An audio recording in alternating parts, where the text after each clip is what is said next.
한국주교단이 김수환 추기경의 시복 추진을 만장일치로 동의하고 지원에 힘쓰기로 했습니다. 김수환 추기경 시복 추진 사업이 탄력을 얻게 될 전망인데 관련 소식 미리 보는 가톨릭 평화신문에서 전해드립니다. 한국 성토마스 연구소가 원주교구 베론 성지에서 라한사전 봉정미사를 봉헌했습니다. 라한사전은 신자들의 후원과 함께 만들어졌으며 중세 유럽의 문화까지 포괄하는 실용 라틴어 사전으로 편찬됐습니다. 박노해 시인의 새로운 전시회 올리브나무 아래가 서울 종로에서 진행 중입니다.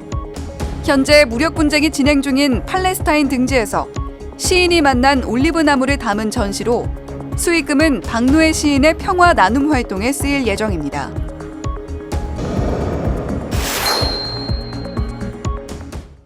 시청자 여러분 안녕하십니까? 10월 18일 수요일 CPBC 뉴스입니다. 오늘은 가톨릭 평화신문의 주요 기사를 미리 살펴보는 미리 보는 가톨릭 평화신문 순서로 시작합니다. 이번 주일 10월 22일자 가톨릭 평화신문 1732호에는 어떤 기사들이 실렸는지 오늘도 윤재선 기자와 함께 알아봅니다. 윤재선 기자 어서 오세요. 안녕하십니까? 네, 이번 주 신문에서 가장 주목해서 봐야 할 소식 어떤 게 있을까요? 네, 아무래도 일면 머릿기사 제목부터 좀 살펴봐야 할 것 같은데요. 예. 한국 주교단이 만장일치로 김수환 추기경 15개에 동의했다는 소식을 전하고 있습니다. 한국 주교단은 지난주에 열린 주교회의 추계 정기총회에서 서울대 교구가 김수환 추기경 15을 추진하는 데 만장일치로 동의를 하고 적극 지원하기로 했습니다. 이로써 김수환 추기경의 시복 추진 사업이 더욱 힘을 얻게 될 것으로 보이고요. 주교회 의장 이용훈 주교는 기자회견에서 김수환 추기경 선종 14년이 흐른 지금 시복 지성을 추진하는 가장 큰 이유는 살아있는 우리 삶을 성화하는 데 있다고 이렇게 밝혔습니다. 이어 머지않아 시복되리라 확신한다면서 더욱 열심히 기도하고 그리고 추기경의 훌륭한 삶을 본받는 계기가 되기를 바란다고 덧붙였습니다. 네, 우리 삶을 성화하는 데 그 의미가 있다라고 말씀을 해주셨는데 그리스도의 사랑을 모범적으로 살아온 김추기경을 기억하고 또 그분의 삶을 본받고자 하는 것이 시복을 추진하려는 이유이자 또 의미일 겁니다. 혹시 모르시는 분들도 계실 것 같아서 김수환 추기경님은 어떤 분이셨는지 좀 다시 한번 들어보면 좋을 것 같아요. 네, 행적을 좀 짚어보면요. 김수환 추기경은 1968년에 제11대 서울대교구장으로 착자한 후에 1998년 퇴임까지 30년간 교구장 주교로 사목을 했습니다. 고인은 개인적 덕행의 모범, 한국교회의 성장과 위상을 높인 공헌, 인권과 민주주의 정착을 위한 헌신 등으로 많은 이의 사랑과 존경을 받아왔고요. 그리고 인간에 대한 근본적인 연민을 바탕으로 특히 가장 낮은 사람을 또 하나의 그리스도처럼 대함으로써 그리스도교적 사랑의 전형을 모범으로 보여준 지금까지 우리 사회에서 가장 존경받는 성직자로 꼽힙니다. 너희와 모든 일을 위하여 라는 자신의 사목표처럼 김추기경은 어떠한 시련과 위협 앞에서도 결코 자기 양떼를 저버리지 않은 그런 착한 목자였습니다. 서울대교구는 올해 3월에 2031년 조선교구 설정 200주년과 한국교회의 영적 성장을 위해서 김수환 추기경을 시복 추진 대상자로 선정한 바 있습니다. 네, 김수환 추기경님은 우리 교회의 역사의 한 페이지이자 또 우리 현대사의 한 페이지이기도 하죠. 자, 그리고 주교회의 새 의장단이 선출됐다고요? 그렇습니다. 주교회의 의장직 3년 임기를 마친 이용훈 주교는 연임이 됐고요. 신임 부의장의 김종수 주교, 서기에는 옥현진 대주교가 선출됐습니다. 새 의장단은 교회가 사회의 빛과 소금이 되는데 일조하겠다고 밝혔습니다. 또 주교회의 해양 사목 담당 주교를 임명해달라는 교황청의 요청에 따라서 인천교구장이시죠. 정신철 주교를 선임을 했고요. 아울러 대한민국과 교황청 수교 60주년 기념미사와 심포지엄도 결정을 했는데요. 기념미사는 12월 11일 오후 4시에 서울대교구 주교자 명동 대성당에서 거행합니다. 대한민국과 교황청 수교 60주년 기념 관계사 발굴사업 학술 심포지엄도 다음 달 21일 서울 정동 프란치스코 교육회관에서 개최됩니다. 네, 대한민국과 교황청 수교 60주년 관련한 일정까지 챙겨주셨습니다. 한일 탈핵 평화순례단 일본 핵발전소 최대 밀집 지역을 찾았다라는 소식도 이번 신문에 실렸네요. 그렇습니다. 이 소식은 순례 일정에 동행하고 있는 이학주 기자가 직접 보내온 소식인데요. 예. 일면과 신면에 걸쳐서 핵없는 세상을 꿈꾸는 한국과 일본 그리스도인들이 일본 최대 핵발전소 밀집 지역에서 탈핵을 촉구하며 더욱 적극적인 연대를 결의했음을 생생히 전하고 있습니다. 한국천주교주교회의 생태환경위원회와 일본 주교회의 정의평화협의회는 지난 13일부터 어제까지 후쿠이현에서 제9회 한일 탈핵평화순례와 간담회를 진행을 했는데요. 기시다 정권의 핵발전 강화 전략의 실상을 살피고 한일 교회가 함께 대책과 연대 방안을 모색하기 위한 그런 여정이었습니다. 후쿠이현에는 가장 오래된 핵발전소 다카마 1호기를 비롯해서 발전소 13기가 있는 곳으로 일본 내 핵발전소가 54기니까요. 약 4분의 1에 이르는 그런 숫자입니다. 한일 탈핵 평화순례단은 핵발전소와 국비 1조 원을 투입해 지었으나 잦은 사고로 지금 폐로 결정이 난 꿈의 원자로인 이 몬주도 둘러봤습니다.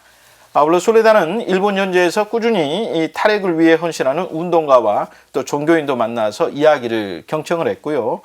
주교회 생태환경위원회 위원장 박현동 아빠스를 비롯한 이 순례단 일부는 후쿠이현에서의 공식 일정을 마친 다음에는 이 센다이 교구 초청으로 2011년 핵발전소 사고 후에 재부흥을 내세우고 있는 후쿠시마현 일대를 오는 금요일까지 방문할 예정으로 있습니다.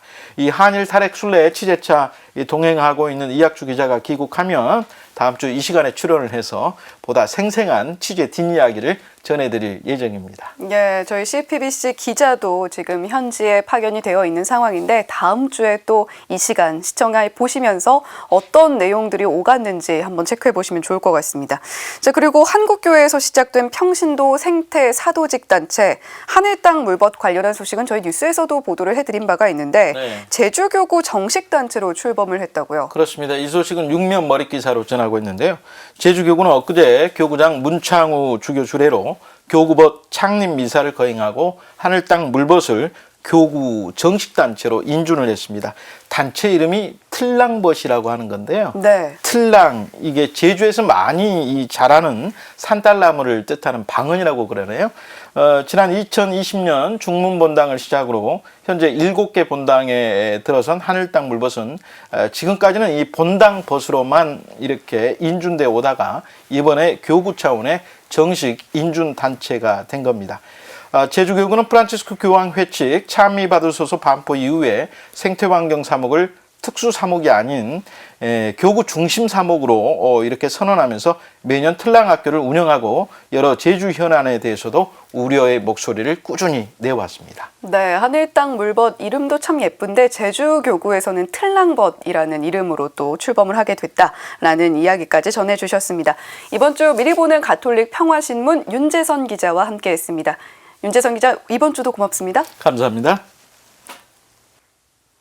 원주교구 베론성지, 푸르티에, 푸티니콜라 두 사제가 오랜 수건이던 한중라 사전과 라한 사전을 제작하다 붙잡혀 순교한 역사적인 곳인데요. 한국 성 토마스 연구소는 어제 베론성지에서 라한 사전 봉정 미사를 봉헌했습니다. 김영규 기자가 현장에 다녀왔습니다. 베론성지 은총의 성모 마리아 기도학교 내 성가정 대성당이 신자들로 넘쳐납니다. 라틴어로 신학생 양성에 힘쓰다 1866년 병연받기 당시 순교한 뿌리띠에 푸티 니콜라 두 사제에게 라한 사전을 바치는 시간을 갖기 위해서입니다. 라한 사전 봉헌 미사를 주례한 원주교구장 조규만 주교는 한국 성 토마스 연구소장 이재룡 신부의 작업이 성 토마스 아퀴나스처럼 하느님의 영광을 말하고 있다고 축하를 건넸습니다. 우리 한국교회를 대신해서 이 시몬이 생각나는 낙엽의 계절에 이재룡 시몬 신부님에게 진심으로 감사드립니다. 건강하셔가지고 오래오래 사시면서 신부님의 대업을 잘 이루시기를 비는 마음으로 이 미사에 함께합니다. 전 광주 대교구장 최창무 대주교는 인사말을 통해 신자들의 후원 은혜가 헛되이 쓰이지 않고 라한 사전으로 열매를 맺었다며 감사를 표했습니다. 물방울이 돌을 뚫는 심정으로 천작해서 이러한 위대한 작품을 했기 때문에 정말 20년 수고 많고 동문들 수고하셨습니다. 감사합니다. 서울대교구 사회사목 담당 교구장 대리 유경천 주교는 하늘나라에 계신 뿌리티의 뿌티 니콜라 두 사제도 기뻐하실 것이라며 감격을 함께했습니다. 바로 이 베론 골짜기 성지에서 이렇게 사람들이 다 모여서 그분들을 추모하며 이 미사 안에 사전을 봉정한다는 것을 하늘나라에서도 기뻐하실 거라고 생각하고요. 그런 뜻깊은 자리에 저도 함께 할 수 있어서 너무 기쁩니다. 이재룡 신부는 2016년부터 편찬 작업을 함께한 편찬 위원들에게 공을 돌렸습니다. 만 6년 동안 저 혼자가 아니라 6, 7명의 저희 편찬위원들이 함께 작업을 해와서 그 결실이 우리 눈앞에 보고 있는 이 사전이어서 함께 동고동락회원 저희 동창 신부님들 그리고 동료 편찬위원들께 감사를 드립니다. 고전 라틴어 사전들은 그동안 주로 고대 로마 제국 500년 동안의 문화를 담았습니다. 이에 비해 라한 사전은 1000년 동안의 중세 유럽 삶과 문화까지 포괄하는 실용적 라틴어 사전으로 편찬됐습니다. 때문에 기존 사전의 2배가 넘는 표제어 8만 개 이상을 품은 중사전에 가까운 종합사전입니다. 토마스 아퀴나스의 주요 명제 3, 4천개와 익숙한 성경 구절들을 용례로 삼아 어휘에 대한 감각과 이해의 폭을 넓혔습니다. 필요한 경우 전후 문맥을 찾아갈 수 있는 길을 열었다는 평가를 받습니다. 그런 만큼 신학도와 인문학도들의 필요 도구로도 손색이 없습니다. 관련해 조광 전 국사편찬위원장은 미사 뒤 라한 사전의 역사적 의미를 주제로 특별 강연을 진행했습니다. 조 전 위원장은 뿌리티의 뿌티 니콜라 신부가 편찬을 하다가 불타버린 사전이 부활한 것이라며 두 사제가 가장 기뻐할 것이라고 말했습니다. CPBC 김영규입니다. 이스라엘과 하마스 간의 무력 충돌로 무자비한 폭력과 죽음의 현장이 된 팔레스타인 거주 지역. 원래 이곳은 구약시대부터 올리브 나무가 무성한 평화로운 장소였습니다. 인간의 전쟁으로 가지가 부러졌지만 1000년 된 올리브 고목에 새 잎이 돋아나는 장면을 본다면 누구나 희망을 품지 않을 수 없을 것 같은데요. 박노해 시인이 올리브 나무 아래를 주제로 새 전시회를 열고 있습니다. 평화롭던 시절 팔레스타인과 레바논, 이스라엘에서 만난 올리브 나무는 관람객들에게 어떤 감동을 줄까요? 이힘 기자가 다녀왔습니다. 올리브 나무와 열매입니다. 올리브 나무, 특히 올리브 기름은 성경에서 자주 등장합니다.